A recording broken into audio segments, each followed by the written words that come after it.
O ano era 1964.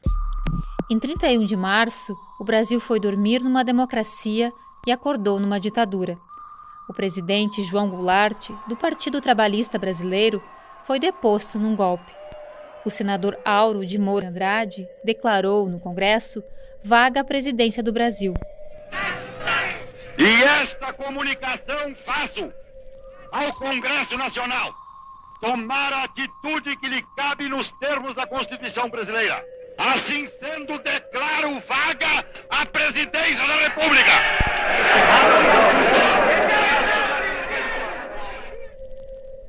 Jango não abandonou o posto de presidente. Ele foi retirado do poder por meio de um golpe civil-militar que envolveu os militares e setores da sociedade, como a Igreja Católica, empresários, classe média e os Estados Unidos. Depois disso, foram 21 anos de ditadura. Os primeiros dias de abril, outono no hemisfério sul, já anunciavam o frio que estava por vir. Lages, localizada no Planalto Sul de Santa Catarina, pertinho das cidades mais geladas do Brasil, foi fundada em 1766 pelo bandeirante Antônio Correia Pinto de Macedo, o qual tem uma estátua gigante no início da rua que leva seu nome.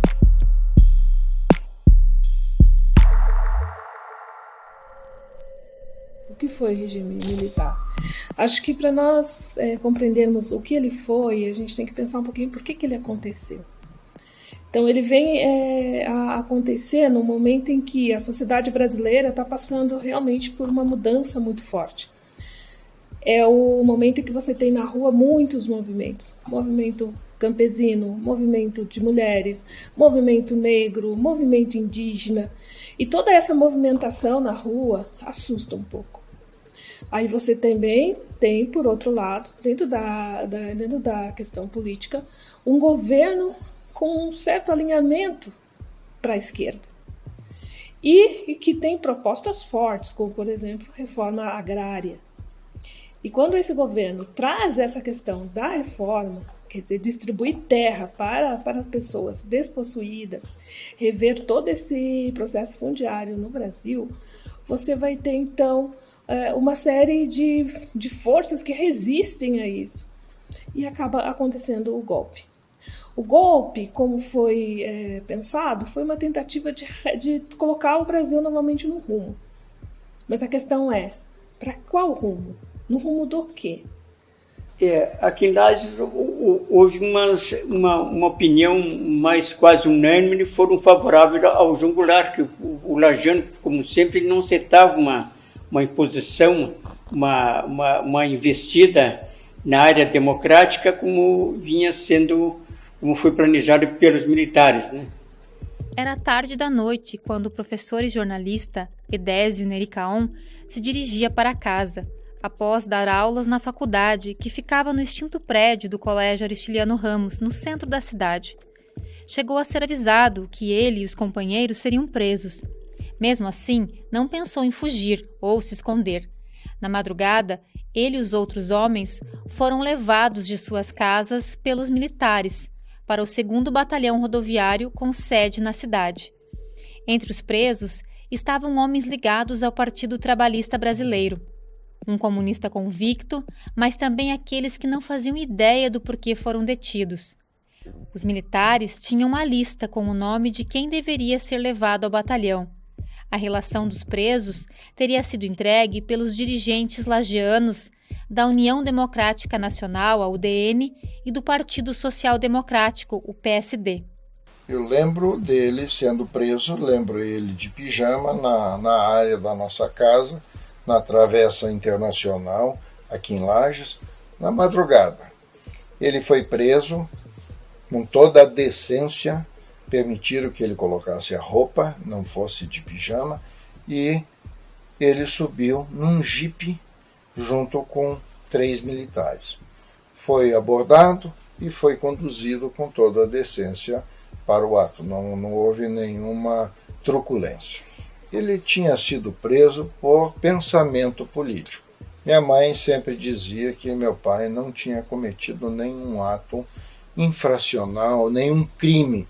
Ele sempre fora do PTB, sempre defenderam a ideologia ou o pensamento do João Goulart, não de Leonel Brizola. Meu pai era sempre dentro do pensamento de João Goulart. E nesse pensamento ele lidava com a imprensa, e quem lida com a imprensa, às vezes que não agrada o poder, está sujeito a uma repressão.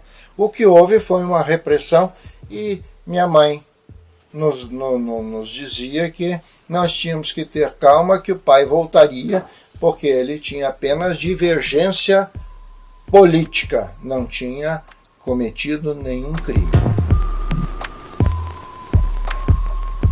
A relação com o ex-vereador Júlio Nunes é familiar, é meu tio. E um tio do qual dava atenção muito para a família, para a mãe, para a irmã, para os irmãos também, os sobrinhos. Mas a gente sempre ouvia falar, e também a gente nem rádio direito a gente tinha, mas é pelas conversas das pessoas que chegavam e visitavam ele, vinham, ele dizia que ele era do PTB. Isso que eu via naquela época, como criança. Então eu também era do PTB. Foi uma madrugada.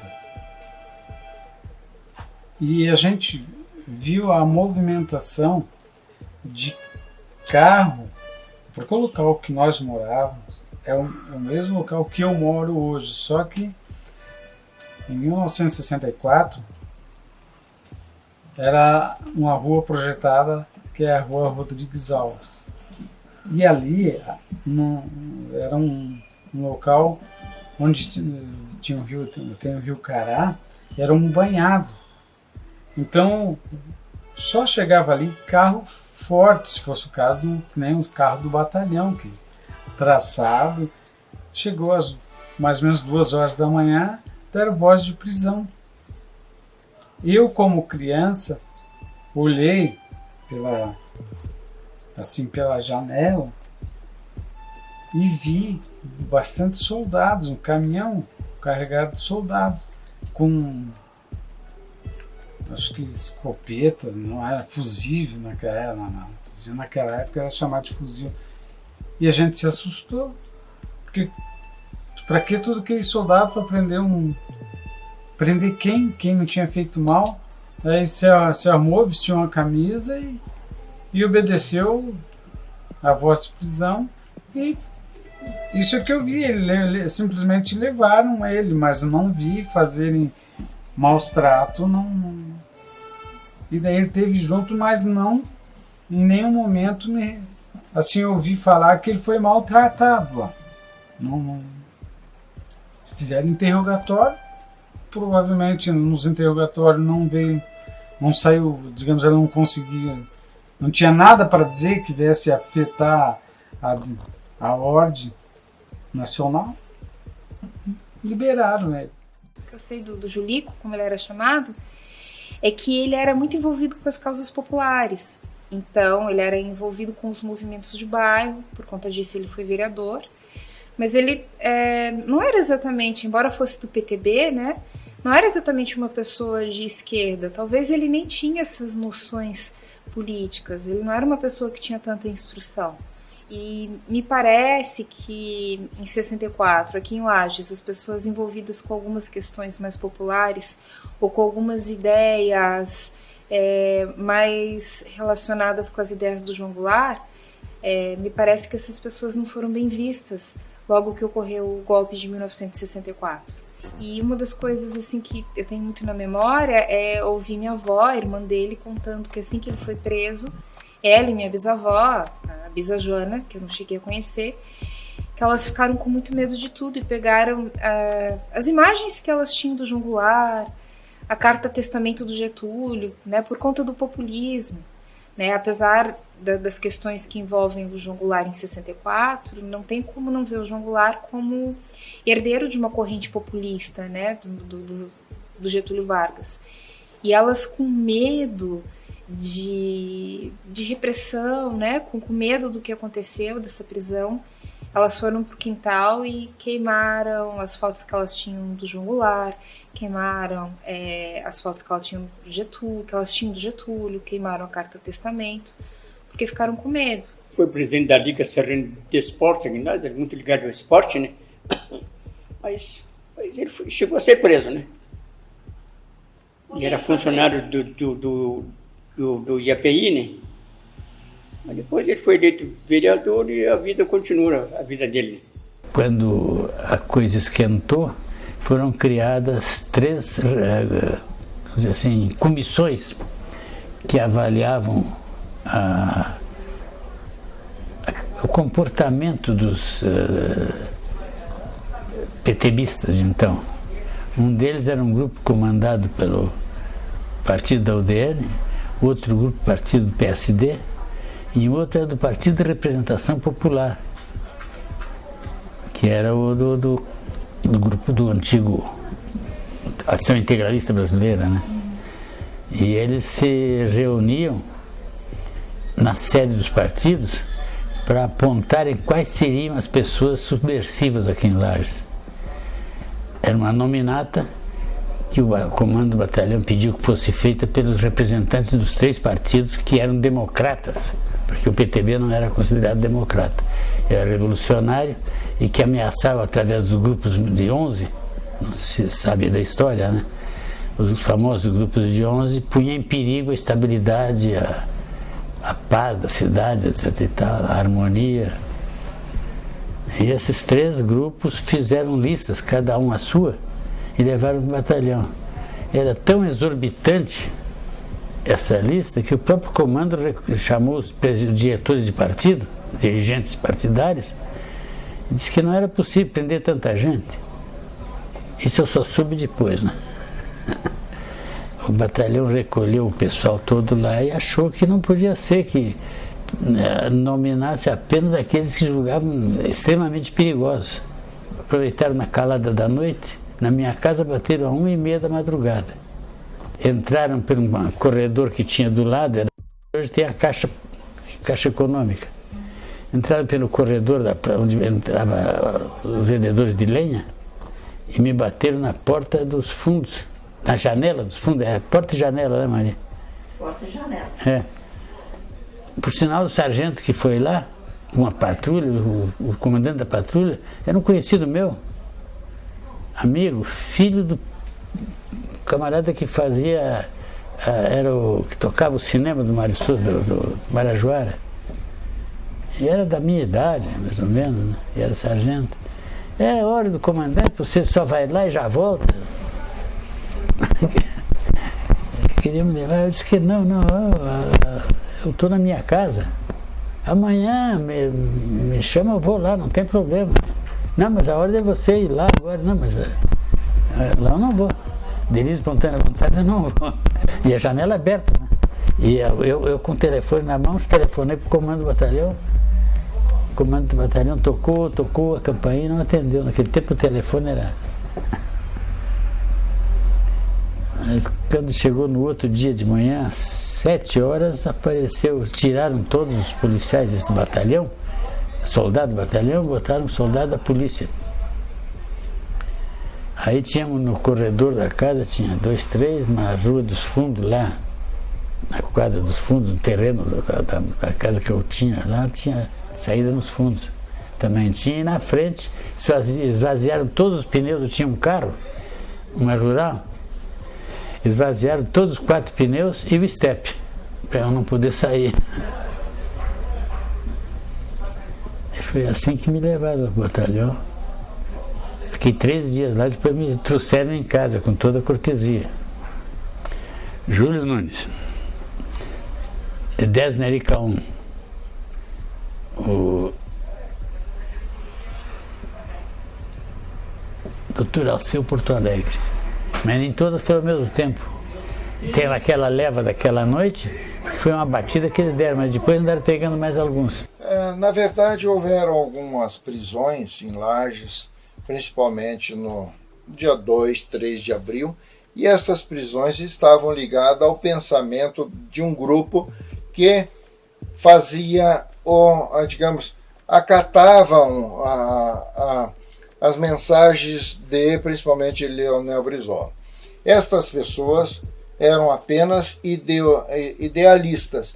Então houveram prisões, nós tivemos aqui em Lages cerca de 20 a 25 prisões, mas um processo que os levou a responder pelos atos desse possível grupo de 11.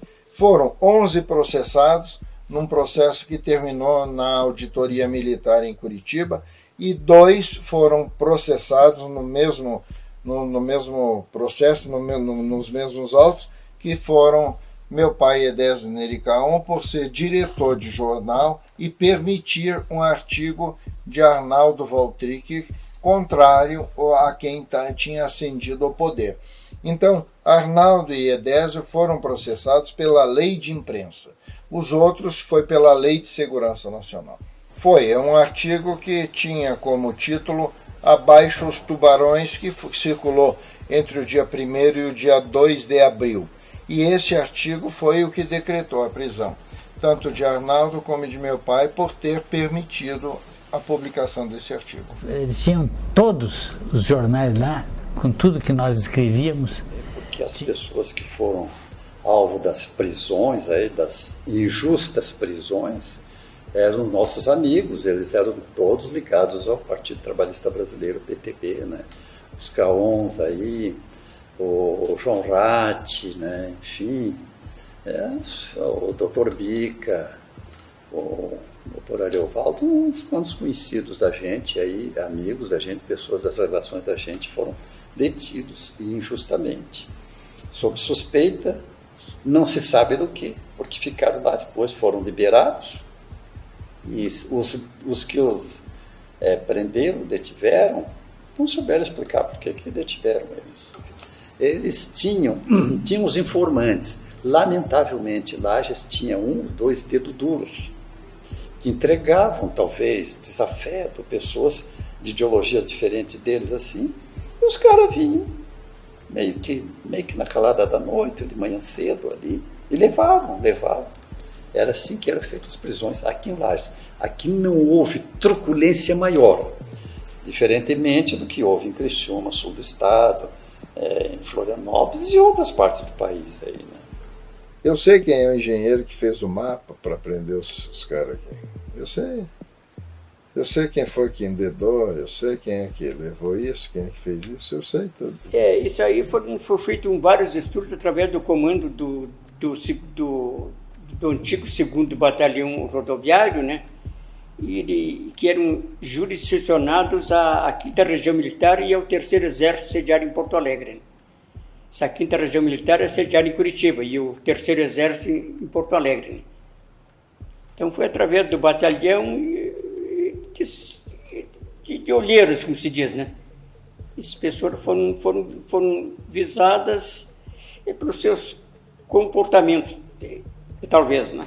Eles eram confundidos com comportamentos comunistas, como se diz, né?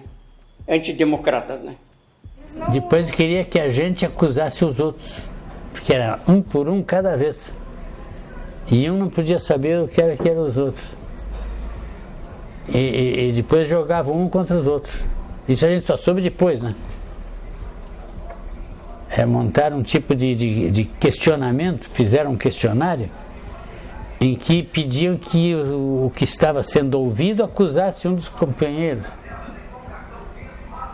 E isso é uma artimanha tremendamente safada, porque incentiva o desespero, porque a maior parte das pessoas estavam em estado de choque. O Heraldo Furtado, por exemplo, estava nervosíssimo. O doutor Alceu Porto Alegre caminhava assim, um salão enorme, como é que ele chamou aquilo? Um dormitório, coisa, de uma companhia, do batalhão, e caminhava de um lado para o outro, indignado. É o regime da espora, o regime das botas da espora, é uma aberração, não se justifica, indignado que estava. Coisa incrível. Depois que passou é que a gente fica pensando, né? Cada um individual, e era um oficial do batalhão, Capitão Irã. Ele fez o escrevente Era um sargento e um membro da Polícia Civil. Não, eles eram inteligentíssimos, hábeis, eles receberam instruções até. Eles perguntavam, a primeira pergunta, essa: qual é a razão que o senhor calcula e imagina do senhor estar aqui hoje nessas circunstâncias? E queria que eu respondesse.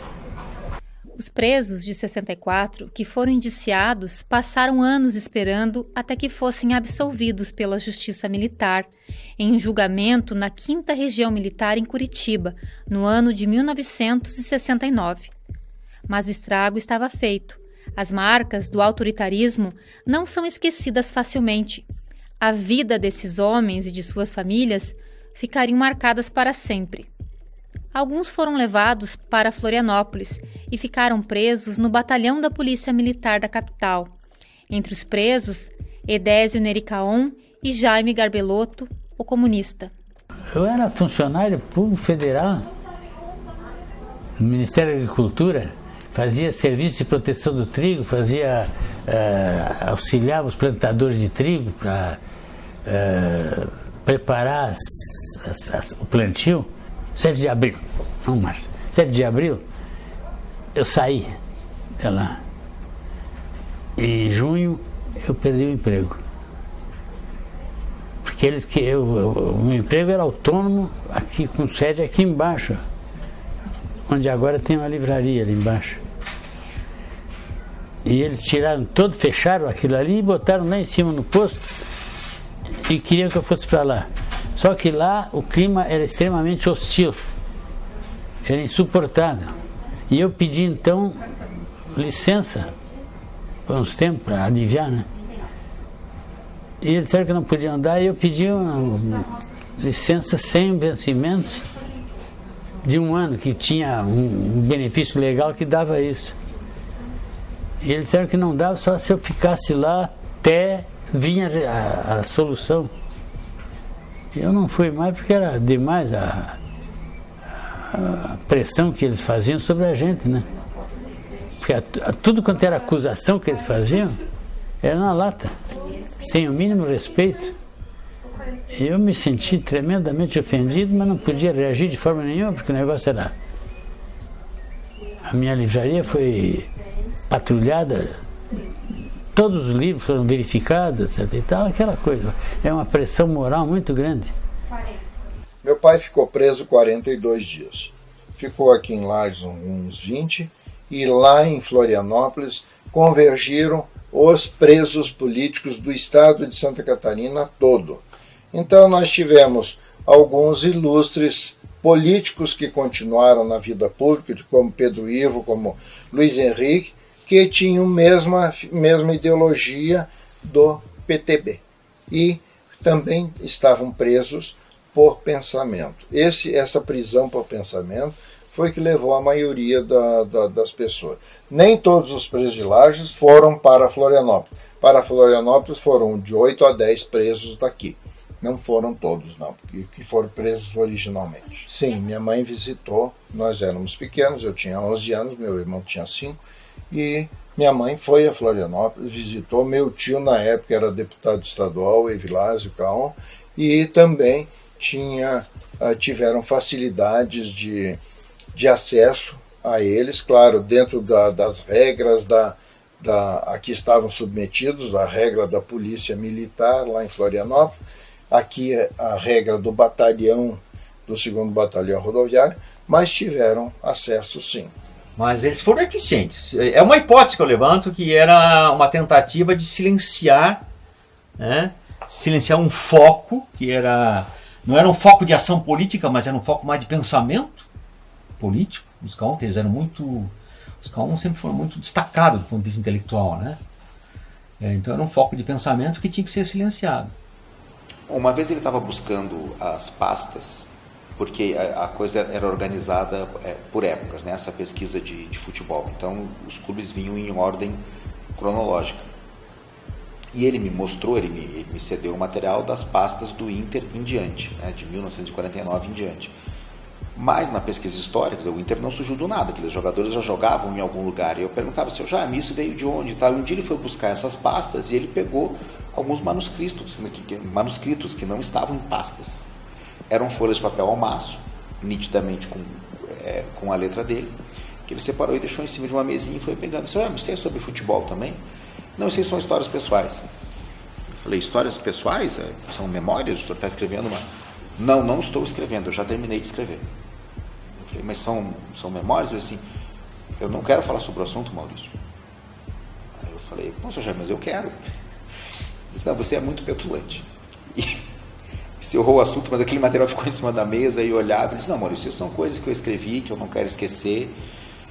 Achei que algum dia talvez pudesse ter valor, achei que algum dia o mundo ia estar diferente, então essas memórias seriam úteis, mas o mundo está diferente para pior e pode ter certeza que ninguém quer ter acesso a isso, as pessoas não se importam com isso. Ora, veja você, ainda hoje as pessoas dizem que a época da ditadura é que era boa, então eu não posso mostrar isso para ninguém. De onde eu deduzi que era do que ele havia passado, do período de prisão, do que ele havia sofrido na época da ditadura militar. Conheci o Jaime Garbelotto, que nós lidávamos muito com futebol aqui em Las antigamente. Ele era um dirigente do Vasco da Gama, era um alfaiate, mas a doutrina dele não se adequava ao Brasil, né? Ele era comunista, como diz, né? Ele chegou a ser colaborador de alguns órgãos locais, né? Inclusive chegou até a escrever no Correio Lagiano, né? Mas sempre pregando a doutrina havanista lá de Havana, de Cuba, né? Então ele foi muito adepto do Fidel Castro, né? Ele sempre pertenceu esse lado partidário, e não escondia aquele que ele era, né? E o que ele representava, né? O Jaime Garbelotto era o cara, assim, um revolucionário, né? Um homem de esquerda, né? Um homem simples, não era intelectualizado, mas assim, de uma verve, de uma empolgação, de um humanismo imenso, assim. Um ser humano fantástico, admirável. Dos lagianos, eu acho que daquela época lá, mesmo aquele pessoal que tinha tendência de esquerda, simpatia pelo socialismo, mas eu acho que assim, assumidamente, acho que o Jaime Garbelotto foi a pessoa que eu ouvia dizer. Cheguei a perguntar mas por que ele é comunista? Porque ele é comunista. O que é ser comunista? Não, comunista, ué. É comunista. Mas pode explicar por quê? O que ele fez que torna ele comunista? Não, ele é um comunista. Ele é um comunista. E as pessoas não sabiam explicar. Então eu acho que eram coisas da época da prisão, enfim, né?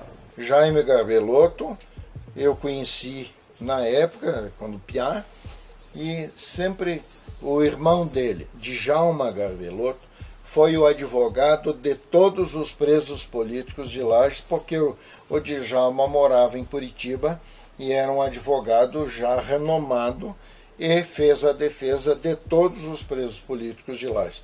Outros de Lages também tiveram a codefesa através de Galvão Nericaon. Eu assisti o julgamento com Djalma Garbelotto e Galvão Caon defendendo todos os presos políticos de Lages na 5ª Região Militar em 69. Mas Jaime Garbelotto também não mudou nunca o seu pensamento. Ele era comunista convicto, uma linha que não era concorde com a linha do PTB, mas o Jaime era comunista convicto e faleceu comunista. Nunca deixou de admitir esta linha dele. Ele era comunista e não trocou esse pensamento mesmo com a prisão. Ele ficou preso 71 dias. No processo do Grupo dos 11, Jaime Garbelotto foi absolvido também, como todos os de Lages foram absolvidos. Não houve nenhuma ação, nenhum ato prático de ninguém. Havia apenas convergência de pensamento. O movimento do Grupo dos 11 aqui em Lages certamente envolveu um grupo pequeno, mas existente. E, com certeza, como em muitos lugares no Brasil, deve ter havido também participantes dos partidos de esquerda aqui. Então, é o que eu imagino que deve ter ocorrido.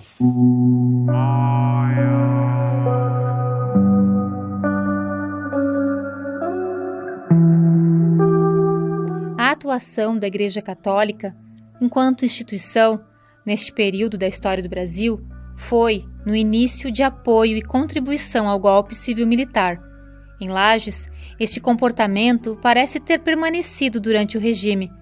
O conservadorismo falou mais alto, embora um padre tenha se engajado no combate à ditadura. O nome dele, Dilmar Cel. Uma grande exceção na Igreja Católica de Lages, que eu admirava muito. Sim, os padres no púlpito da catedral, eu assisti por 2 ou 3 ocasiões, incitarem a população a condenar ou a não aceitar aquelas pessoas que tinham sido presas porque eram contrárias à situação que venceu no golpe. Isso eu ouvi de padres ali na catedral e claro que não pude aceitar, como mais tarde boa parte do clero esteve contrário aos dirigentes e à ditadura. Mas ouvi, assisti padres no púlpito da catedral na missa do domingo das 10 horas. Tinha aqui o Dom Daniel, sim, que era o bispo, e ele ia lá, e o Dom Daniel foi conservador extremo. O padre Dilmar era um grande cabo eleitoral do MDB. Né? Me lembro que ele fazia seus discursos dementes em favor de uma das candidaturas, se bem me recordo, era um candidato a prefeito, o padre José Moreira. E tinha um outro que representava um segmento mais à esquerda também, vamos dizer, progressista, que era o Caum. Acho que era Evaldo, ou Everaldo, acho que era Evaldo Caum, que foi um candidato a prefeito em 1968. Então, ali, naquele momento, estava se constituindo uma oposição à então Arena, né? A então Arena, no município de Lages, com base, de certo modo, no trabalhismo, capitaneado pelos Caum. Eu era muito garoto. Eu sei que o padre Dilmar saía para fazer seu discurso na Rádio Clube, por exemplo, e saía fazer seus discursos nos comícios com guarda-costas. Ele buscava, dentre os seminaristas maiores, buscava os mais fortes, e ele tinha guarda-costas. E sei também, pelo que diziam, eu nunca ouvi dele diretamente. Eu não tinha capacidade ainda suficiente de perceber isso, que ele tinha alguma vinculação, né, com o movimento internacional de esquerda. Ele teria sido amigo do Che, por exemplo, né, ou pelo menos tido contatos com o Che, né, mas isso não posso afirmar que... Né, eu diria certamente, provavelmente que sim, mas não que eu tenha informação que ele tenha sofrido repressão direta. A rejeição que ele passou a ter dentro do próprio MDB, por conta de seus posicionamentos radicais de esquerda. O padre Dilmar foi um grande incentivador da defesa do trabalhista em Lages. Outra instituição que manteve-se alinhada ao regime foi a Universidade do Planalto Catarinense. A avenida que passa em frente à instituição de ensino leva o nome do primeiro presidente ditador, Castelo Branco. Uma delas foi quando a minha mulher, a Sônia, ela foi destituída das funções de professora da Uniplac. Aí houve uma mobilização, porque o pessoal da prefeitura, algumas ligações que a gente tinha no magistério, e até foi dado um amplo movimento, uma ampla divulgação a esse episódio.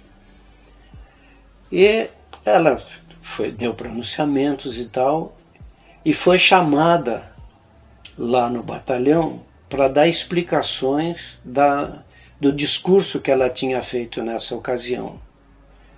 O que significa que havia algum tipo de controle, ou todo o procedimento da universidade e tal deve ter feito algum tipo de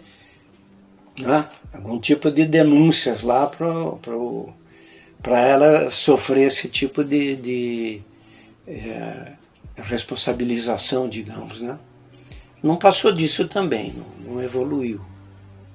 E comecei a ter uma militância estudantil na universidade. Né? E até que isso em 74 e em 75 vinha a ser o presidente do então da ZEG, que era diretor acadêmico 6 de julho, pela oposição. Nessa militância, em 74, já um colega meu de turma foi presidente de oposição. Oposição que eu digo a quê? A um diretório acadêmico formado pela direção da escola, pela direção da faculdade. Então, ali começou um processo de geração de uma ação mais crítica na então FACIP. Eu recebi na minha sala do diretório a presença de um senhor, né? E aquele senhor que sentou disse: olha, eu quero conversar contigo com o presidente. E se apresentou: sou sargento do exército, sou sargento tal, sou sargento do exército e quero vir aqui te dar um alerta. Eu sou teu amigo, eu sou pai da fulana de tal, que era minha colega de diretório. Eu sou pai da fulana de tal, mas também sou estudante. E não estou aguentando pagar da minha filha e a minha mensalidade e acho que estão sendo exorbitantes. A tua luta está correta. A tua luta contra esse aumento extorsivo está correta. Só que, cuidado. Cuidado que essa tua luta vai ser distorcida e você vai ser denunciado por isso. E te digo mais. Fulano de tal, eu não posso dizer os nomes ainda porque esses nomes talvez estejam por aí, né? Fulano de tal, que é da tua chapa, ele é um sargento do S2. O que era sargento do S2? S2 era o setor de informação do... Já aquelas alturas já era, acho que era 1º Batalhão Ferroviário, já tinha se tornado o 1º Batalhão Ferroviário. É sargento do S2. Ele é dedo duro. Ele pode te ferrar.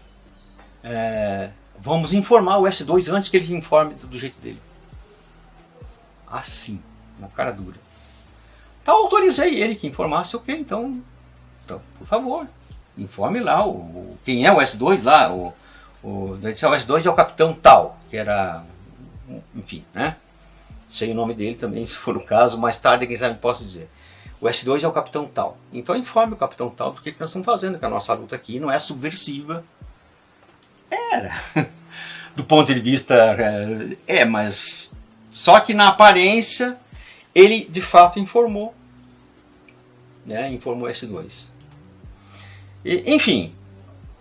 Mais tarde, alguns dias, não sei quanto mais tarde, eu recebo uma parelha, né, um par de milicos, 6 horas da manhã na minha casa, um tenente e acho que era um cabo, me chamando para ir no exército, vai no exército porque o S2 queria falar comigo. Putz, então, claro, aí avisei meus amigos, deu tempo de eu, né, contatar, avisar os padres com quem eu tinha contato ainda, e fui lá, né? E fui lá, mas ele me recebeu de maneira... É bom que se diga que nem todos os militares, a exemplo desse que foi me avisar, eram absolutamente linha dura, né? Ou conseguimos enganá-lo, não sei, né? E então este S2, o capitão que me recebeu, me dizia: eu quero que você me dê uma explicação, você estaria violando uma correspondência. Como assim? Que você está subvertendo a ordem lá você está fazendo trabalho subversivo na faculdade. Trabalho subversivo? Certo? Uma das coisas é que você teria violado uma correspondência que veio para a direção da Uniplac. Por sorte, eu tinha recebido, de fato, uma correspondência vinda do Conselho Federal de Educação, a quem havíamos denunciado a exorbitância. Essa correspondência veio no meu nome, no envelope, com um número carimbado, e na carta, o mesmo número carimbado, endereçado ao presidente da Uniplac. Ou seja, uma das denúncias que havíamos feito é de que nós éramos alijados das informações que vinham desde cima. Informações do tipo, naquele tempo se chamava documenta, né? Eram encaminhamentos que o Conselho Federal fazia de mudanças necessárias na universidade. quanto à formação de professores, por exemplo, né, a titulação dos professores, quanto ao currículo, etc, etc, etc. E eles não nos informavam. E nós reclamamos ao Conselho Federal, nós não somos informados das erratas, das documentas que vêm do Conselho Federal e tal. Por conta disso, eles então mandaram a correspondência com essa documenta e dizendo o que havia de ser feito, mas no meu nome, para eu repassar. Eles ficaram muito indignados com eles, eu digo a direção, né? E o que fizeram foram me denunciar de que eu estava sendo subversivo, né? Ou seja, se não tivesse tomado essa providência pelo alerta desse sargento, pai da minha colega, né, teria absolutamente sido interpretado como um subversivo. Sem que eu soubesse, a chapa que foi montada, né, havia um sargento infiltrado e uma filha de um sargento, que eu não diria que era infiltrada, que ela de fato era uma militante, de qualquer forma tinha ligação, né, que foi a minha salvação. Mas o outro, ao invés de ser a minha salvação, era exatamente o dedo duro. Bem mais tarde, eu perguntando, escuta, e se eu não tivesse tido esse alerta, o que teria acontecido comigo? A resposta do militar: provavelmente, até você provar que focinho de porco não é tomada, seria tarde demais. Na época do Juarez ocorreu um outro fenômeno, é que a Uniplac ela foi criada vinculada à prefeitura. A prefeitura tem um voto importante que era designar o presidente da Uniplac, isso por seus próprios estatutos. E quando a prefeitura mudou da antiga arena para o MDB, com o Juarez, os auxiliares entenderam que ele tinha que nomear o presidente da Uniplac, era direito constitucional. E então, na época, a orientação era de que o responsável pela área educacional fosse indicado o presidente da Uniplac. E com isso eu fui nomeado. Eu fui nomeado presidente da Uniplac. Isso logo no começo da gestão do Juarez. É evidente que todo o establishment dentro da universidade reagiu imediatamente. E como eles tinham proximidade com o juiz de direito, Vilso Vidal Antunes, na época, e com um promotor de justiça, que me lembro vagamente que o nome dele era Cícero, não sei o sobrenome. Eles entraram imediatamente com uma liminar, o juiz deu a liminar e eu não pude assumir a presidência. Então, imediatamente, eles mantiveram o presidente anterior. Então. Mas isso mostra como que a hegemonia, né, dos poderes da cidade na época, ele era muito homogêneo, né? Ele trabalhava em bloco, né? Então, o pessoal da prefeitura, o pessoal do poder jurídico, judiciário, o pessoal do batalhão, enfim. Na universidade, esse esquema que começou com a prefeitura de Lages e depois se sustentava por si próprio, apesar de Juarez sendo MDB, né, que eles não entregaram, continuaram o mesmo esquema, era toda uma ambiência de produção de consciências alienadas. Quando o Juarez ganhou, se foi a prefeitura que criou, era uma fundação municipal, então, sai o diretor era então chamado presidente da Uniplac. Uniplac era a fundação mantenedora que mantinha a FASEC e FACIP. O presidente da Uniplac deve sair e o prefeito indica o seu, porque ele indicou o Manuel Nunes da Silva Neto, certo? E o Manuel foi lá para tomar posse e houve toda uma reação contrária à administração do Juarez, ao Manuel, e impediram que Manuel tomasse posse. da Uniplac. E a Uniplac, então, continuou sendo um antro reacionário, né? Quase que forever, até, na verdade, até a Nara entrar. Posso dizer isso com tranquilidade, porque depois, inclusive, eu fui barrado com já uma professora de ciência política me indicou para dar isso aqui, né? Aí que eu fui fazer concurso na Universidade Federal e não fiquei lá, senão eu teria ficado na Uniplac. A gente pode dizer que eles eram alinhados ao regime. Alinhados ao regime, absolutamente alinhados ao regime, né? Tendo o Nuta como prefeito do regime. O Nuta, que foi prefeito anterior ao Juarez, anterior ao MDB, que era absolutamente alinhado ao regime. Veio o Newton Rogério Neves, né? Esse foi que teve mais chegado aos militares, né? Que o Newton Rogério Neves foi nomeado interventor com a morte do Valdo Costa, né? Naquele tempo não existia vice-prefeito, né? O Newton Rogério Neves era presidente da Câmara e foi nomeado pelo Castelo Branco como interventor em Lages, né? Porque o Valdo Costa faleceu e como não tinha vice-prefeito na época, o Newton Rogério Neves, sendo presidente da Câmara de Vereadores, ele foi nomeado e automaticamente pela ascendência dos poderes ele seria o prefeito, né? Mas ele foi nomeado pelo Castelo Branco como interventor, não como prefeito, né? A imprensa de Lages, considerando os jornais impressos, se dividia em 1964 em Correio Lagiano, Jornal de Lages e Guia Serrano. O Jornal de Lages, ligado ao PTB, tinha Edésio Caon como diretor, era defensor do trabalhismo e de Jango. Tanto que muitos presos escreviam para o jornal, e logo após o golpe teve algumas poucas edições e foi aniquilado. O Guia Serrano, jornal de propriedade da Diocese de Lages, era anticomunista e anti-Jango. Comemorou o golpe, com uma foto de capa na edição que trazia notícia da tomada de poder pelos militares. O Correio Lagiano, apesar do seu diretor à época, José Pascoal Baggio, ter uma ligação com o trabalhismo e ter integrado o PTB, preferiu a omissão.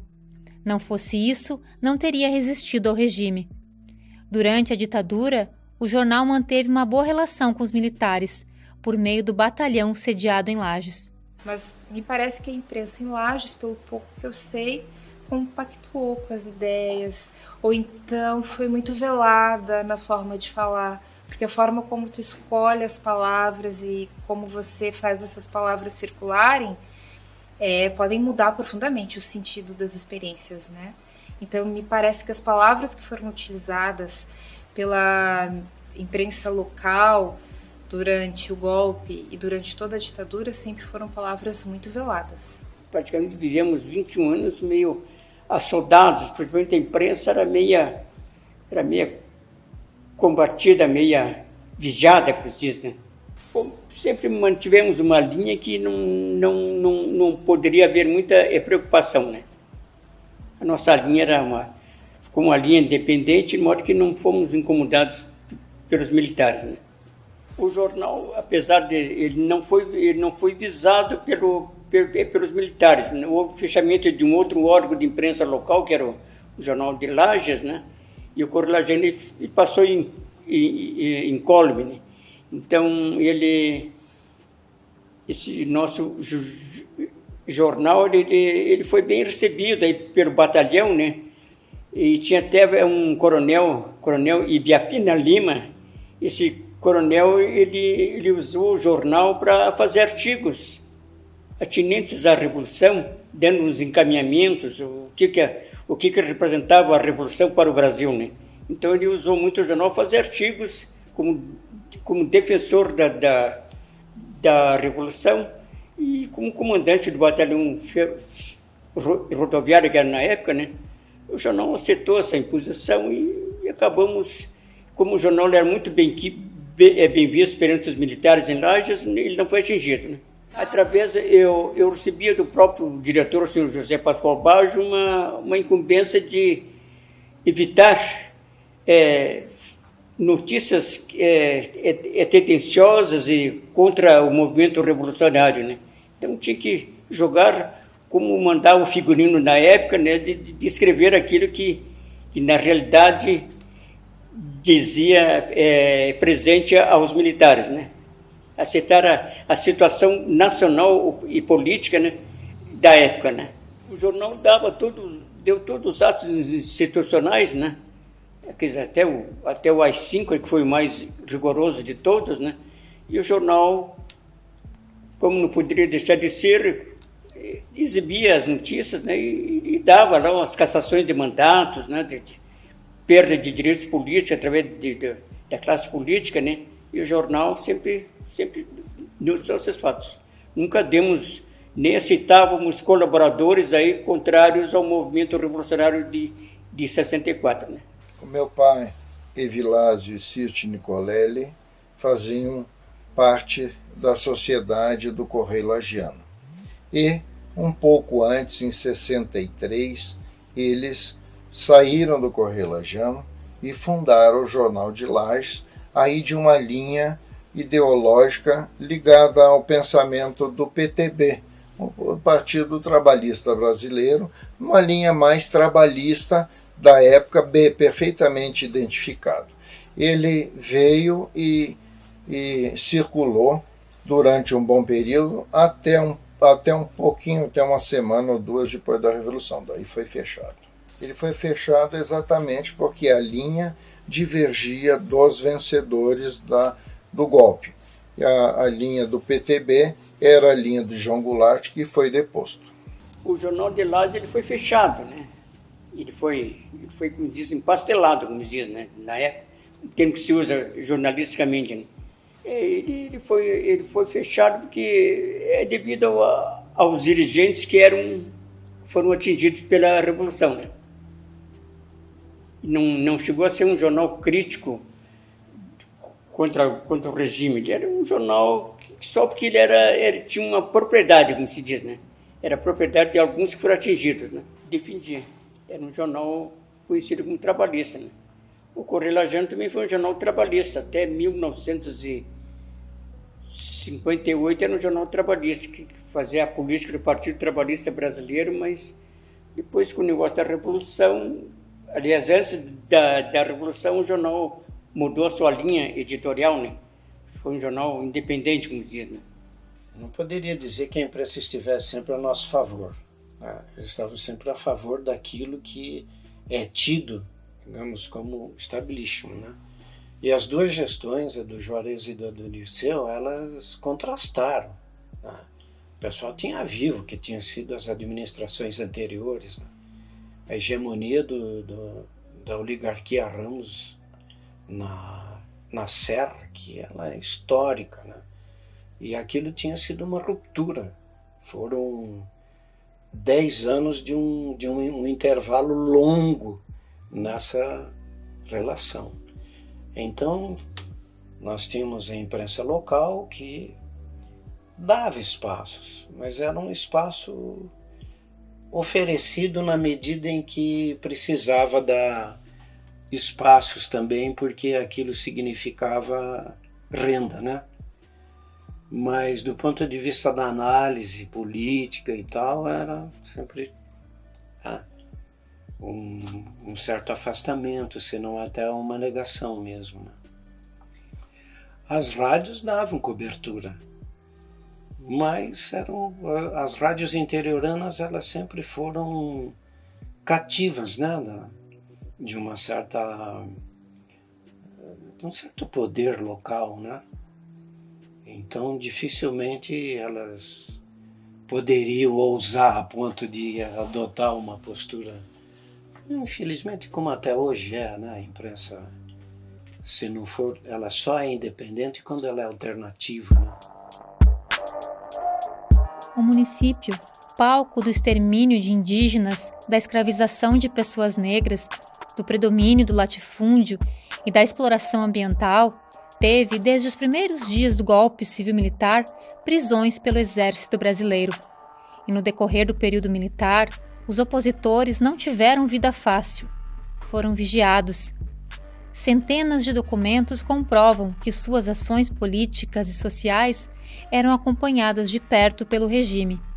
E essas forças tiveram a colaboração de integrantes da sociedade, pessoas que delatavam seus colegas de trabalho ou de faculdade.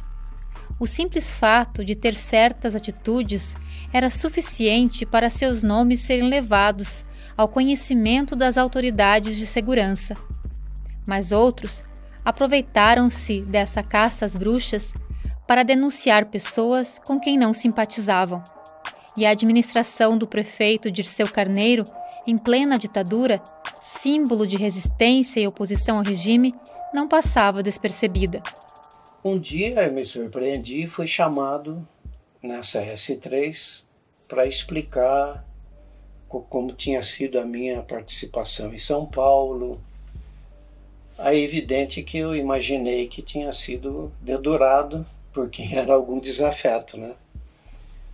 Mas eu senti pela primeira vez aqui algum tipo de controle sobre a minha pessoa, né? Quando começou a gestão do Dirceu, isso depois das eleições de 76, aí as relações já foram um pouquinho mais complicadas, porque a postura da administração da prefeitura com o Dirceu foi de propor o que seria uma administração dirigida pela oposição, tá? Então era uma postura política um pouco mais aberta no sentido de uma ideologia de resistência, né?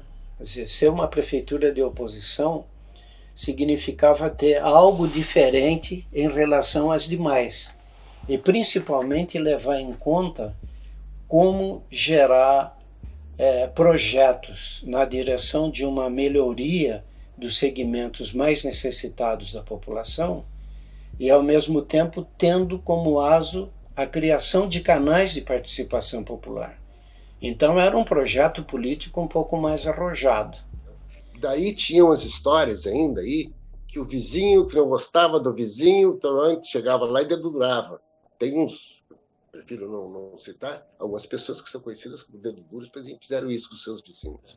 Nós queríamos demonstrar que havia caminhos concretos, eficientes, confiáveis para combater a ditadura. E uma delas era a mobilização popular. Era fazer com que as pessoas se organizassem e só haveria participação popular se as pessoas fossem organizadas.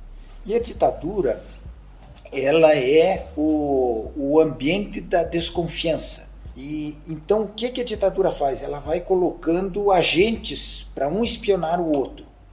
E eu não sabia, mas depois fiquei sabendo, quando já estava no Congresso Nacional, que eu era vigiado em todos os lugares que eu ia, tinha 1 ou 2 militares me vigiando. Inclusive, uma vez eu fui para a Bahia e me disseram que eles foram junto. Foi pelo menos um à Bahia, num congresso da ONU, inclusive, que aconteceu na Bahia de habitação, e que nós levamos o nosso projeto, que a ONU acolheu, inclusive, nosso projeto habitacional aqui, e lá estavam os militares me vigiando. Eu só fiquei sabendo disso, eu nunca nem desconfiei que eles estavam me vigiando. Claro, a gente se cuidava bastante, mas não que eu imaginasse que eles estivessem me vigiando. Mas, certa oportunidade, eu estava visitando o Oeste Catarinense, visitei o Banco do Brasil, uma agência do Banco do Brasil, de quem fui funcionário uma época também, e um cara se apresentou e me contou essa história. Era ele que fazia essa vigilância da minha pessoa. Ele era soldado do batalhão, depois passou a ser cabo, né? E como cabo ele tinha essa missão de me vigiar em todos os lugares que eu ia, fazer relatório de tudo que eu falava e trazer para o comando do batalhão. Tinha o apoio de um padre lá que era do Colégio Catarinense. Ele vinha muito aqui e nos dava força. Ele chamava-se Afonso Birk. E ele, quando veio para cá, numa ocasião, ele caiu aqui na escola, na casa de formação e acabou se quebrando ali e tal. Ele ficou no hospital, é ali que ele contou para nós: olha, vocês foram chamados, não foram chamados, foram nomeados no 2º Batalhão Rodoviário, né, como subversivo, assim, e tal. E estava o meu nome, estava o nome do Arnaldo Casa, estava o nome da Julinha, minha mulher, né, e da Eli Oliveira, que coordenava o grupo de domésticas. Disse, eu fui lá e assumi. Ele assumiu. Aí o capitão Fornari, como foi meu professor também, ajudou a livrar disso aí, sem eu nem saber praticamente. Aí a gente começou a atuar com teatro, foi uma maneira também de criar consciência, né? E os teatros no comecinho foi bom, em 64, 65, aí não teve mais jeito, tivemos que passar tudo pelo crivo, né, dos cortes, né, censura, e isso começou a ser entendido como células comunistas que iam, né, trazer ali para conscientização e contra o próprio regime. Aí que a gente começou a se conscientizar, a despertar mesmo, mas esses caras não nos querem, né, realmente. Que houve reclusão, que houve abalo psíquico, tanto a preso como a família, claro que houve. Que houve uma restrição, claro que houve. Havia um clima na época da Revolução de que quem fosse contrário à Revolução era hostil, era hostilizado, porque havia tanto o clero como as linhas políticas diziam que quem era contra o governo não prestava, não servia para a sociedade. Então houve a caça, por exemplo, a comunista. Quem é comunista, Deus o livre, não toque que ele contamina. Uma quase certeza, não digo absoluta, mas uma quase certeza de que havia algum segmento, sabe? Algum tipo de controle da ação da equipe na época do Dirceu.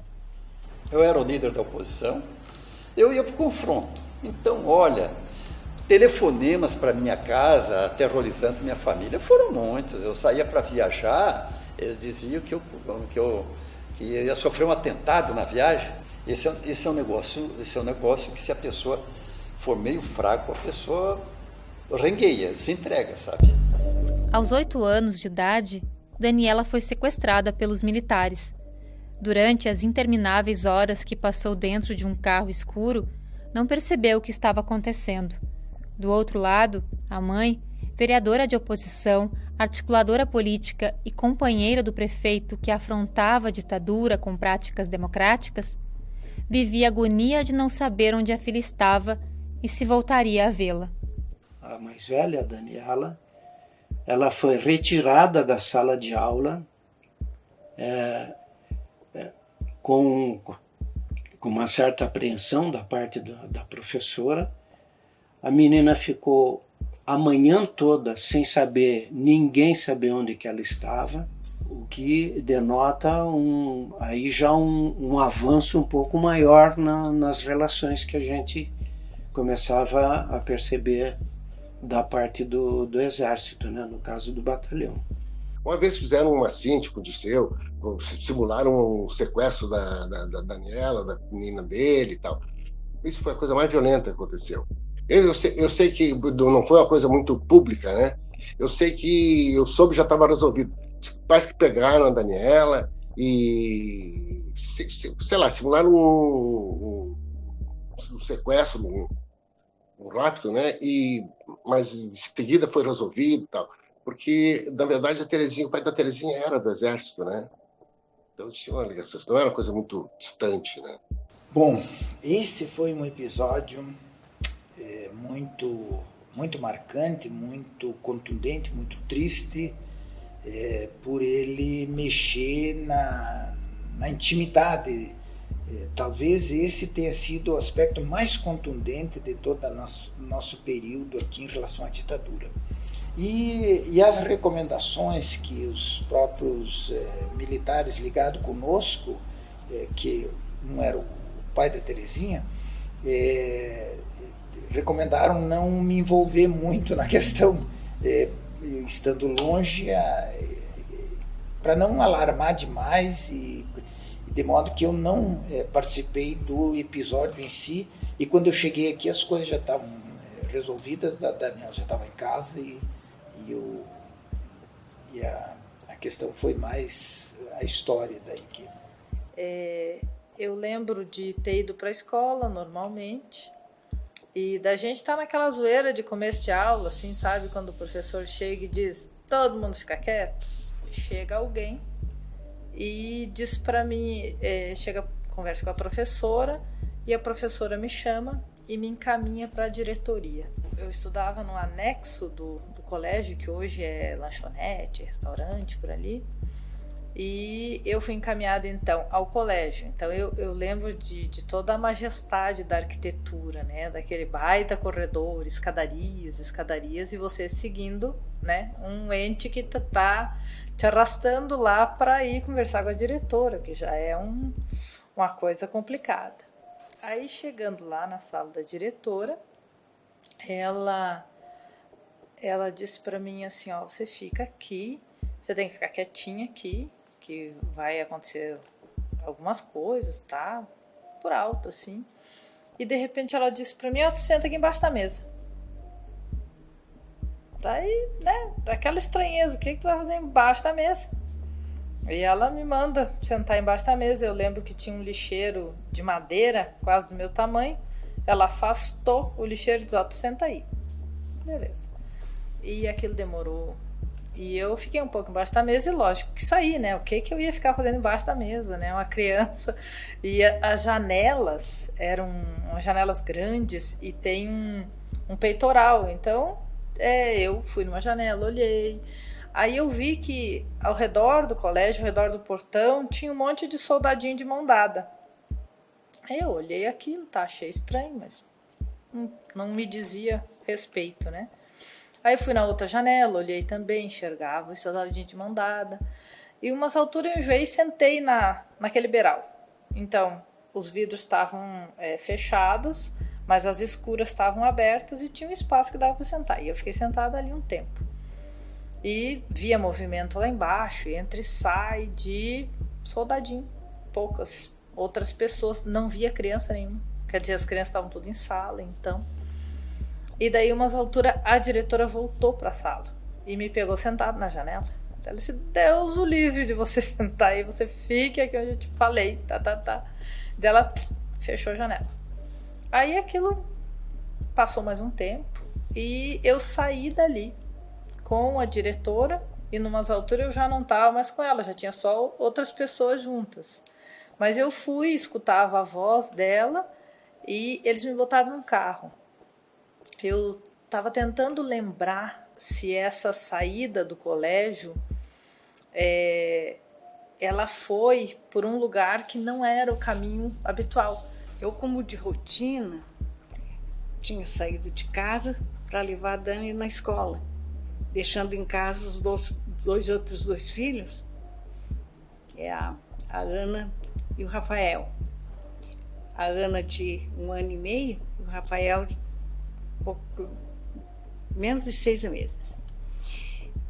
E deixei a minha filha no colégio Vidal Ramos e passei na minha mãe, como era de meu costume também. E mal cheguei na casa da minha mãe, recebi uma ligação da prefeitura. Com cuidado, disse, eu não quero lhe assustar, mas tem algum problema na escola da sua filha. Eu disse, o que é isso? É incêndio? Porque eu saí de lá agora, estava tudo bem, né? Mas fui correndo lá ver o que estava acontecendo. Quando eu cheguei lá, tinha muita gente na frente do portão. E o pessoal já disseram, olha, a notícia aqui é que sequestraram uma criança. Eu fiquei junto com as outras pessoas lá, esperando alguma informação. E aí meu pai chegou de Tere, vamos conversar. Quando ele falou assim, eu já meio senti que era conosco. Aí o pai me disse, a Dani. E empurrei soldadinho de todo jeito e entrei, colégio dentro. Quando cheguei lá, minha esperança ainda era chegar na sala e achar a Dani na sala. Mas na metade do caminho, a diretora, Selminha, já veio me dizer, tenha calma, venha cá, vamos comigo para a diretoria e já. E elas me deram um copo d'água e me disseram assim, fique calma, que foi a confirmamos que foi a Dani. Eu pedi para ver, digo, mas se prender, ela me diga onde que tá. Ela disse, ela não tá mais aqui. Daí eu disse, mas como? Elas disseram, olha, nós não podemos te dizer, mas parece que é simulado. E foi o pessoal do exército. Eles disseram para eu não te falar, mas eu estou falando porque eu estou vendo o teu desespero. Aí eu já tremi na base, né? Porque o que podia de pior acontecer para nós, numa ditadura, nós de oposição, era esse caminho. Daí eu voltei para casa do pai, com ele fomos pensando o que fazer. Daí o pai me disse, olha, Tere, o coronel, com lágrimas nos olhos, me disse assim, eu disse para ele, me deixa ficar no lugar da minha neta, libera minha neta. Ele disse, eu não posso, fornalha, são ordens superiores. Aí o meu pai disse, vamos com calma, vamos ver o que podemos fazer. E o Dirceu estava viajando. Ele estava num roteiro político da oposição no Rio Grande, com o Ulisses Guimarães, todo o pessoal do MDB. E a minha sensação é que já tinha pego eles quando fizeram isso aqui. O meu pai foi muito estratégico, assim, ele disse, Tere, agora é o seguinte, esqueça de tudo, o foco é a Daniela, é a vida dela. Vamos com calma, vamos analisar o que fazer. Daí o pai me disse, primeiro, não faça alarme, não dê matéria para a imprensa, não avise o Dirceu, passe o recibo que é um negócio simulado. Eu não saí pela essa porta da frente, não tenho essa recordação. Eu lembro de até uma altura, no encontro das duas escadas, tá a diretora e mais alguém, e depois na saída, já não lembro direito por onde é que eu saí. Mas eu sei que eu fui escoltada para dentro de um carro. Eu lembro que tinha soldado de um lado, tinha soldado do outro, e tinha pessoas à paisana também. Mas aí a memória já me trai, eu não tenho muita certeza disso. Eu lembro do carro, era um carro preto, eu entrei para dentro do carro, e daí esse carro circulou durante muitas e muitas horas. Eu não tenho muita noção desse tempo.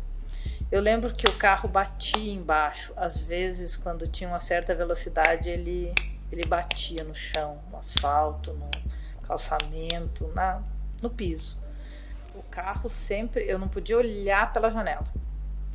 Tinha uma pessoa sempre do meu lado e não podia nada. Aí eu lembro que umas alturas eu me apurei, que eu queria ir no banheiro. Aí eu pedi, foi a minha primeira fala, foi pedir para ir no banheiro. Eu fui levada ao banheiro por uma mulher aí, também não sei rosto, não lembro do rosto, roupa escura, provavelmente farda, mas eu não identifico assim muito. A maior parte era farda, mas essa pessoa que me acompanhou até o banheiro era uma mulher e era uma roupa escura também.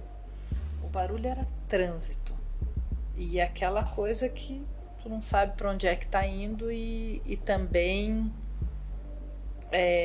as conversas das pessoas eram longe de mim, então eu escutava cochicho de gente grande lá. Dentro do carro não tinha diálogo. Eu não lembro de grande coisa, de barulho urbano. Mas eu imagino que a gente não ficou na cidade, porque era um trecho que eu dormia, eu acordava e a coisa continuava na estrada. Então, assim, era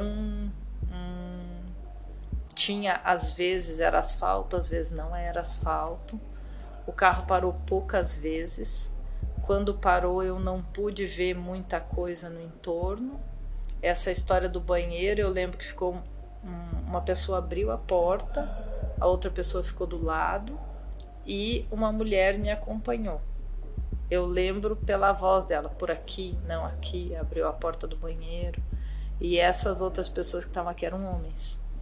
Eu lembro de alguma conversa deles, mas não foi aquela coisa assim, andou e parou. Foi dentro do carro andando o dia todo. Era exército. O outro que dirigia também, mas eu não lembro do rosto deles. Então eu não sei te dizer hoje se eles estavam... Eu acho que eles não estavam com o rosto coberto, porque se eles tivessem, isso me causaria mais estranheza. Mas eles tinham alguma coisa no rosto. Eles tinham. Não vou te dizer que era uma máscara, mas eles tinham alguma coisa. Talvez sabe aquela gola do casaco que você dobra aqui? Aquela coisa assim. Eu não lembro deles nenhuma vez de rosto inteiro. Mas também não lembro deles estarem encapuzados, sabe? Não é aquela coisa assim que eu não vi o rosto. Não, mas tinha uma limitação no rosto. Eu não seria capaz de reconhecê-los. Isso para mim é claro. E a voz deles também saía sempre abafada. Então tinha uma coisa de proteção do rosto. Tinha boné, tinha cap, tinha uma coisa na cabeça.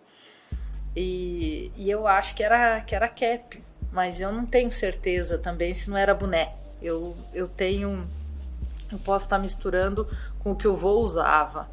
Lembro bem, era 1979. O mês era aí entre março, junho, era nesse período aí. O dia é meio turvo.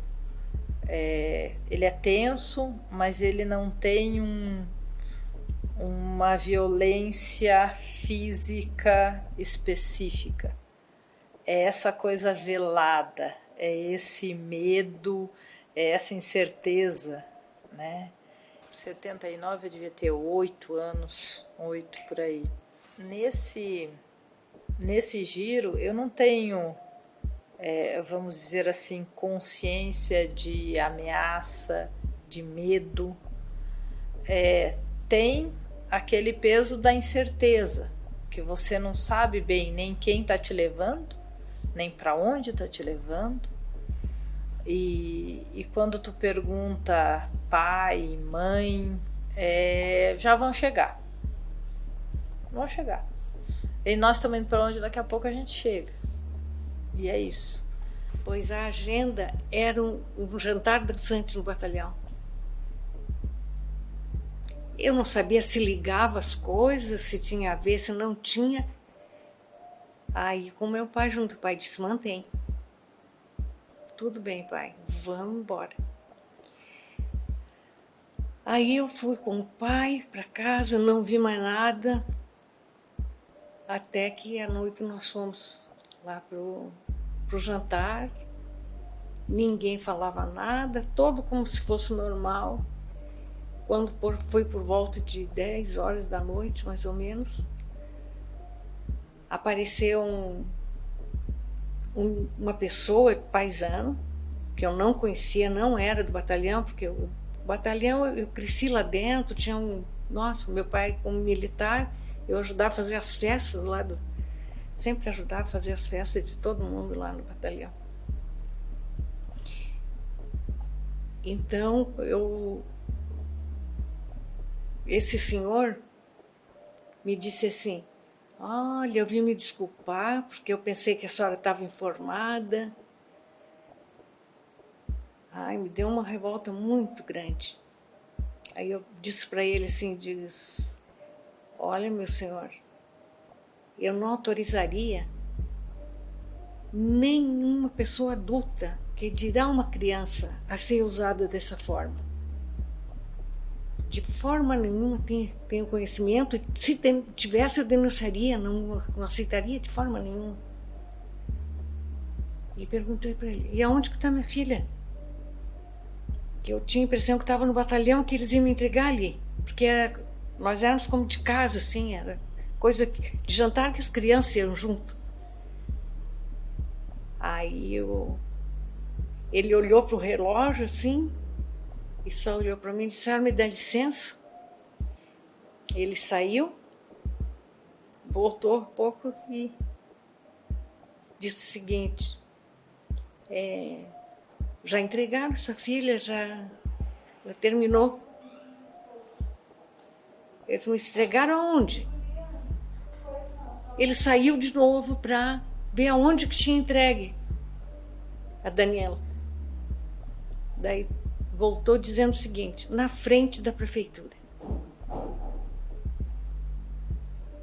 Mas, meu Deus, por que na frente da prefeitura, se a prefeitura está lá fechada, não tem ninguém, como é que põe? Ele meio se apavorou, mas sumiu, nunca mais vi. E aí fomos atrás. Aquele tempo era muito difícil telefone, né? Daí alguém avisou, certo? Algum irmão meu veio avisar ali para nós que a Daniela já estava na casa dos meus pais. Eu entendo que foram 12 horas, porque quando acabou isso, que eles me largaram na frente da prefeitura, eu lembro que era à noite. Foi bem na frente da catedral que eles pararam e abriram a porta e disseram para descer. Daí eu disse, né? Cadê a mãe? Cadê o pai? Pode descer. Bom, para quem ficou no carro o dia inteiro, tava ótimo descer, né? Eu desci.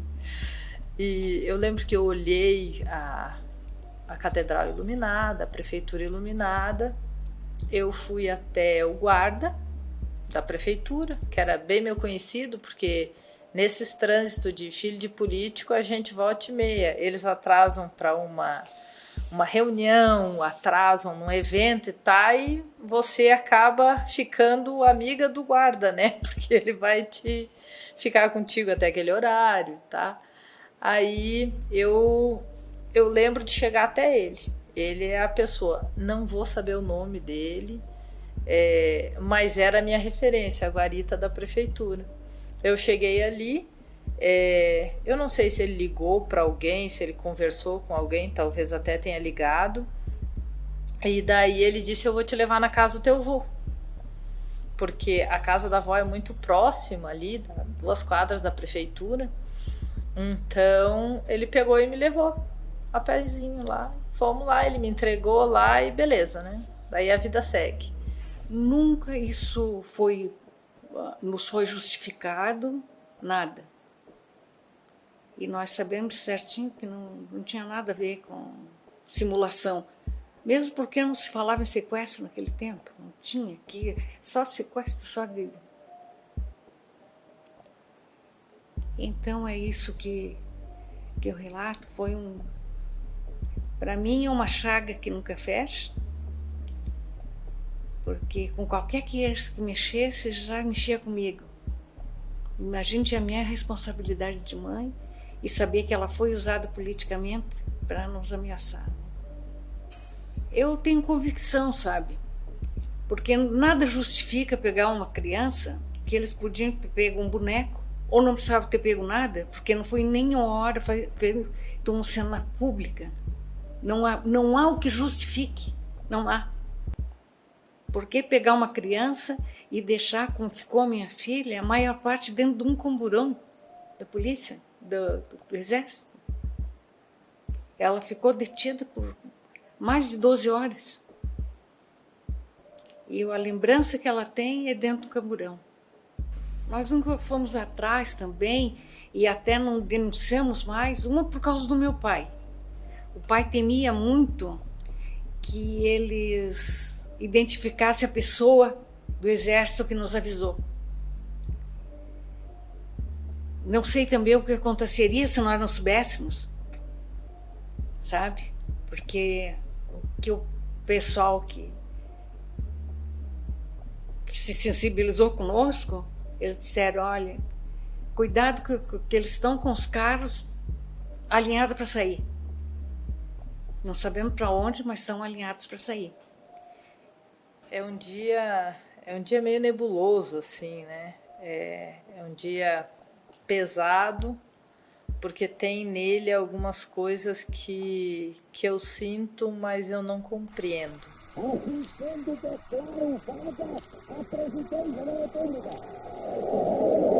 Apesar das provas, documentais e orais, ainda há quem acredite que o regime militar foi bom para o Brasil.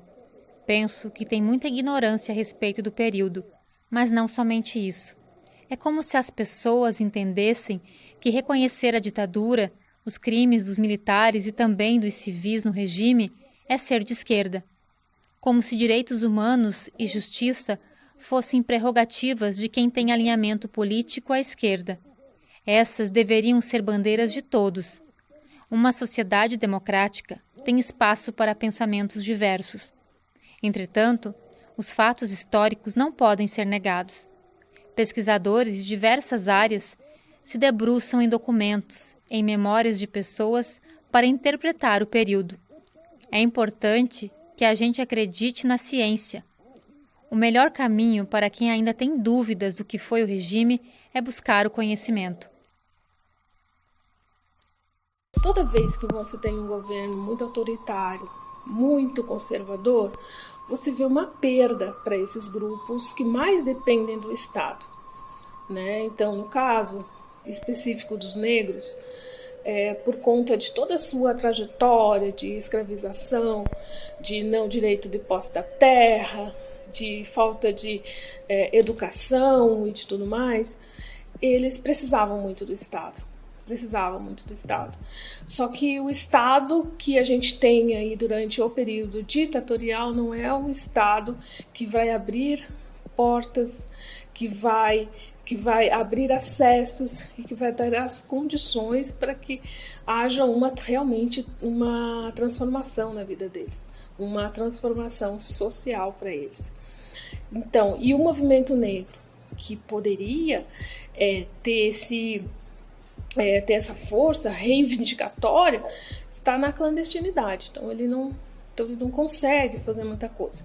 Porém, se a gente pensar que esse mesmo movimento está sendo influenciado, está trazendo informações, está se abastecendo, está se alimentando naquilo que está acontecendo lá fora, principalmente Panteras Negras lá nos Estados Unidos, o próprio socialismo, o próprio comunismo. Então esse movimento ele está também se transformando aí nos anos 60 e 70. Ele está indo muito mais para uma vertente esquerdista, né? Então ele está se radicalizando um pouquinho mais, porque ele entende que ele precisa, e aí também porque você vê que você já encontra alguns professores universitários negros, você já encontra alguns negros que são intelectuais e que estão trazendo essas ideias, estão pensando isso. Então o movimento também se transforma durante a ditadura militar. Ele se torna ele vai muito mais para um viés esquerdista durante todo esse período. Então, e isso faz com que as suas reivindicações durante o período e depois dele sejam mais pontuais no sentido assim de uma luta de classes. Para mim, pessoalmente, foi um desencanto. O cerceamento da liberdade de pensar. É proibido, é vetado pensar, a não ser que você concorde com os donos do poder. Isso é sempre ruim, porque você nunca pode ter ideias próprias. Porque tê-las e não poder divulgá-las também é cerceamento da liberdade, né? De qualquer forma, é muito ruim.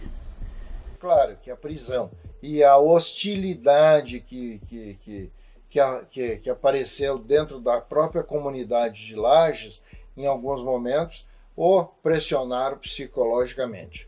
Houve uma perda psicológica,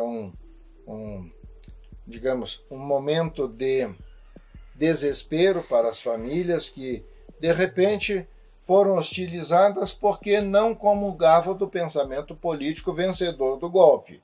Então, se fosse só o pensamento político, as hostilidades pessoais parece que Na época, os presos políticos poderiam contaminar aqueles que se tinham como puros nessa comunidade. Mas meu pai manteve o mesmo pensamento. Ele, até o fim da vida, foi professor, continuou professor na faculdade, na FACEP, na FACIP, e não houve qualquer modificação de pensamento político. Sempre defendeu a mesma linha que era do PTB. Felizmente, nós tivemos o tio de volta, as outras pessoas daqui de Lages de volta, e aqueles que não tiveram? Olha, ditadura é uma insensatez. Apelar para a ditadura é de um desconhecimento assim brutal. A ditadura é uma deformação da sociedade, da política da sociedade. Ela é teratológica para a sociedade, ela deforma, porque ela não compreende as nuances da sociedade, ela não compreende o tempo da sociedade e nem a cidadania. A primeira coisa que a ditadura faz é destruir a cidadania, através da censura, através do impedimento das manifestações, das organizações e assim por diante. A ditadura é uma insensatez. E, por outro lado, dizer que o Brasil não teve ditadura é algo tão tosco como a ignorância. As ditaduras, elas não têm controle, porque elas não têm judiciário, elas não têm legislativo, elas não têm nenhuma limitação de natureza institucional. Elas fecham o Congresso, elas fecham o Judiciário, elas prendem sem autorização judicial, elas matam e deu. E fazem isso, às vezes, secreto, na calada da noite, no silêncio dos porões e na crueldade humana, né? Então, quem defende a ditadura é bestial, essa ideia. É uma ideia bestial. Essa ausência de conhecimento sobre a ditadura militar em Lages tem algumas explicações. Primeiro, pelo fato de que é muito recente. Se a gente for analisar, é muito recente. E muitas pessoas, de certa forma, apoiaram, né? Agora, nesses tão tenebrosos tempos atuais, quando a gente percebe pessoas defendendo a ditadura militar, o que vem à tona? Que as pessoas nunca entenderam exatamente o que a ditadura significou enquanto ausência de um Estado de Direito. As pessoas não tiveram a noção disso. Então, não tendo noção do quão grave isso foi, e muitos acredito que apoiaram, então acho que essa é uma das explicações para essa ausência de conhecimento sobre a ditadura militar. Eu não gostava, até hoje eu tenho assim um certo ruim de lembrar dele, porque é um dia para mim escuro. Se tem alguma coisa aí que eu não conto, é porque realmente está guardado em algum arquivo aí que eu não acesso. Mas ele, para mim, é um dia escuro, ele é um dia nebuloso. De forma que muitos anos depois eu fui entender, e eu ouvi a mãe contar também essa história do sequestro quando a gente já estava em Brasília. O pai era deputado nessa época, e foi quando estavam se discutindo esses direitos das mulheres, essas violências que a ditadura tinha imprimido na memória de várias e várias pessoas ali. E eu escutei ela contando e fiquei pensando, para mim esse dia não tem dor da forma como dói para ela, porque ela tinha consciência do que estava acontecendo. Eu apenas fui levada, né? E a felicidade de você voltar inteira, né? Sem nenhum traço de violência física, e de voltar, porque a gente sabe que muita gente não voltou. Então, essa consciência, eu acho que falta para as pessoas hoje. Eu vejo as pessoas falando, ai, que saudade da ditadura, ai, que legal isso. As pessoas não têm ideia de quantas famílias se perderam nesse processo. Então, eu acho que a dor que eu sinto é de alguém que ignorou muito do que estava ali acontecendo. De ser inocente e estar sendo levado e trazido de qualquer forma, né?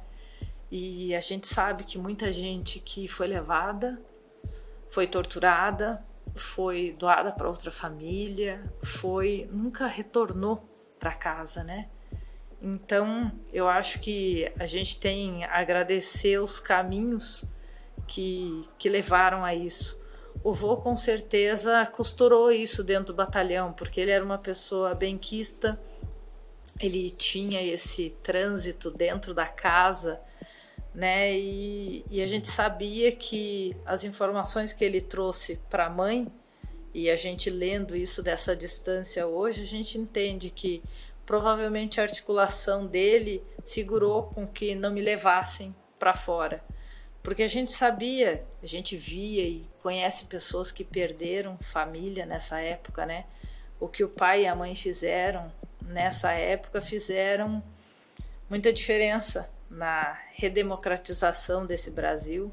A gente sabe que, em comparação com o sofrimento dos nossos companheiros nesse Brasil afora, o nosso não foi nada.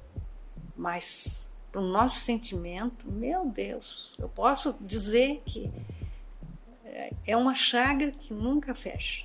Eu tenho, da minha jornada política, a dor que eu guardo é essa aí.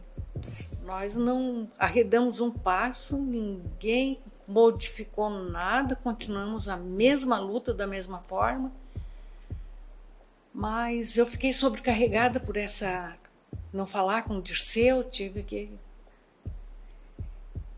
engolir essa dificuldade também, mas com tudo isso, acho que a nossa contribuição para a redemocratização do Brasil valeu muito a pena. Eu acho assustador que uma história tão recente de mães que não puderam enterrar os seus filhos e estão vivas e que de repente isso volte com uma aura de romantismo, que a gente tenha pessoas celebrando o Coronel Ustra, por exemplo. Eu ouvi pessoas dizendo, não, na época da ditadura que a coisa era boa, porque funcionava, porque havia ordem, isso eu sempre ouvi. Mas era uma minoria. E as pessoas tinham um pouco de reserva de falar sobre isso, até de falar em público, e hoje falam abertamente sobre isso. Naquela época que era bom. Umas pessoas de 20 anos falando isso, de 25. Como você sabe que naquela... Você leu sobre isso? Tem os relatórios. É a Comissão da Verdade. São fatos, estão consolidados. O horror está consolidado. E de repente o horror volta travestido de glamour. Eu acho muito duro, acho um desrespeito e muito preocupante, porque parece que tudo que a gente passou não foi suficiente. Que a gente, que eu digo o país, naturalmente não estava vivo na época. Assim, a minha mãe, ela estava na faculdade na época, na Federal, fazia serviço social e participou de grupos estudantis, de protestos. Então, sempre foi uma história muito, muito presente na minha família, assim, por parte de mãe, sobretudo. E foi um tema que sempre me chamou muita atenção, porque está presente na literatura, nas músicas de protesto, Chico Buarque, João Bosco, Aldir Blanc, Gil, Caetano, a gente foi pro exílio. Eu tenho discos de vinil que são riscados, com as faixas riscadas, porque foram censuradas. São coisas inacreditáveis. De um passado muito, muito, muito recente, de um passado que ainda não foi enterrado. A gente não conseguiu velar os mortos da ditadura. E isso volta agora como se fosse, na opinião das pessoas, como se fosse um período a ser celebrado. Tanto que há uma revisão histórica oficial a respeito do dia 31 de março.